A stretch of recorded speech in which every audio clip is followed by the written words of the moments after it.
আমি ঘুমের মধ্যে আজে বাজে স্বপ্ন দেখি, আর স্বপ্নে কারোর মৃত্যু দেখলে কি খারাপ কিছু হয়? ঘুমের মধ্যে খারাপ স্বপ্ন, এটা আমরা অনেকেই দেখি।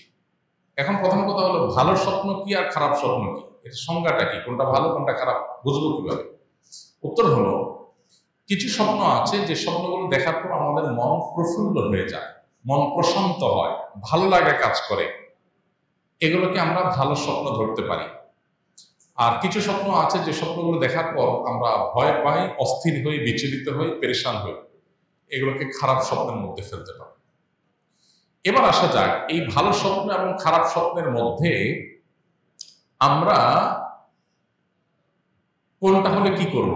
উত্তর হলো, স্বপ্নের ব্যাপারে যদি আমি ভালো কিছু দেখে থাকি তাহলে সেটা গণহারে সাধারণত বলে বেড়ানো উচিত না। যদি সেটার সাথে জাতীয় কোনো স্বার্থ জড়িত থাকার মতো বিষয় না হয়, তাহলে সেক্ষেত্রে নিজের ব্যক্তিগত আপনার স্বপ্নের কথা বাইরে গণহারে বলে বেড়া উচিত না। যারা স্বপ্নের ব্যাখ্যা চান এরকম ব্যক্তিদের কাছে শুধু পেশ করা যায়।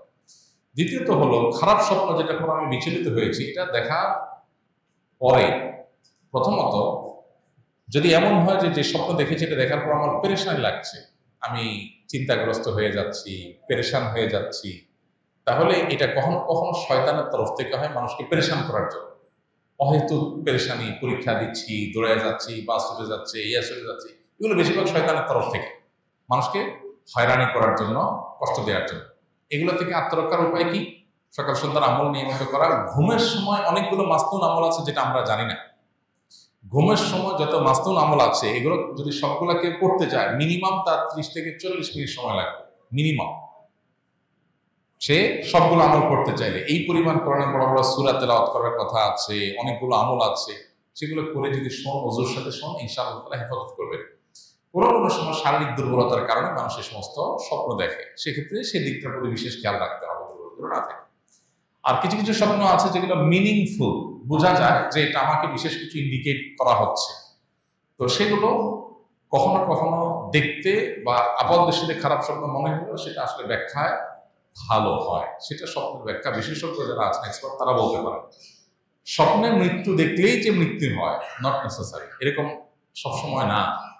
কোনো কোনো ক্ষেত্রে এরকমও হয়েছে, এক ব্যক্তি আমাদের পরিচিত খুব, তিনি মৃত্যুর কিছুদিন আগে তিনি স্বপ্নে দেখলেন তার মৃত একজন চাচা, তাকে স্বপ্নে দেখলেন তিনি হাঁটছেন আর ইনি পিছনে পিছনে হাঁটছেন। তো পেছনে পেছনে হাঁটছেন, এটা দেখার পর তিনি খুব বিচলিত হয়ে গেলেন, বললেন যে স্বপ্নটা আমার কাছে খুব মিনিংফুল মনে হচ্ছে, যে আমার মৃত চাচা, তাকে দেখলাম তিনি হাঁটছেন, কোনো কথাবার্তা নাই, এবং আমি পিছনে পিছনে যাচ্ছি, যেতে যেতে একটা সময় তিনি হারায় গেলেন, তাকে আর দেখলাম না, আমিও হারায় গেলাম। এর কিছুদিন পর দেখা গেল ওই লোকটা মারা গেছে, যিনি স্বপ্নটার কথা বলেছেন আমার কাছে, ওই লোকটা মারা গেছে। তখন ওনার মৃত্যুর পরে বুঝে আসছে যে তিনি যে স্বপ্নটা দেখেছেন তার ব্যাখ্যা আসলে কি ছিল। তো এইভাবে অনেক স্বপ্ন আছে যে স্বপ্নগুলো মানুষকে অনেক কিছু ইন্ডিকেট করে। নবী করিম সাল্লাল্লাহু আলাইহি ওয়াসাল্লাম বলেছেন, নবুয়ত বন্ধ হয়ে গেছে, কিন্তু ঈমানদারদের মুবাশশিরাত, স্বপ্নের মাধ্যমে তাদেরকে বিভিন্ন বিষয় ইঙ্গিত করা, বিশেষ করে ভালো স্বপ্ন দেখার মাধ্যমে ভালো কিছু ইঙ্গিত করা, এটা কেমন পর্যন্ত থাকবে এবং এটা নবুয়তের একটা অংশ। বিদায় স্বপ্নকে একেবারে উড়াই দেওয়ার মতো বিষয় না। তবে হ্যাঁ, স্বপ্নের কিছু কিছু আছে যেগুলো শয়তান দেখা, যেগুলো পেরেশানির কারণে, শারীরিক দুর্বলতার কারণে হয়, সেটা আছে। বাট স্বপ্নের গুরুত্বপূর্ণ একটা পার্ট আছে, বেশ মিনিংফুল। আমরা আমাদের জীবনে অনেক স্বপ্ন দেখেছি যেটা ব্যাখ্যা করে আমাদের বুঝে আসছে যে হ্যাঁ, এটা তো মূলত এই জিনিসটা। এই জন্য স্বপ্ন নিয়ে আমাদের জানাশোনা বাড়ানো দরকার। দুর্ভাগ্যজনক বাস্তবতা হলো, আমাদের সমাজে আজকাল স্বপ্নের ব্যাখ্যা বিশেষজ্ঞ মানুষ পাওয়া যায় না, হারায় গেছে একেবারে। এক্সপার্ট মানুষ সেরকম একটা নাই। আলেমদের মধ্যেও ওরকম আলেম পাওয়া যায় না সচরাচর, যারা স্বপ্নের ব্যাখ্যা ভালো করে বুঝেন। এটা মুসলমানদের একটা বড় সম্পদ, এই জায়গাটা একটা বড় শূন্যতা তৈরি হয়ে গেছে। তো এটা নিয়ে কারোর মনোযোগ থাকলে সেটা খুবই প্রশংসার বিষয়, স্বপ্ন ব্যাখ্যা বিষয়। তবে সেটা অবশ্যই বেশ পাণ্ডিত্যের ব্যাপার এবং জানাশোনার মতো বিষয়, সেটা আমাদের করতে হবে, জানাশোনা সেবা করতে হবে। তবে মৃত্যু দেখলেই যে মৃত্যু হয়ে যায় স্বাভাবিক না, অনেক সময় উল্টাও হয়, যে স্বপ্নের ব্যাখ্যা যা দেখলাম তাই হবে, এটা জরুরি না।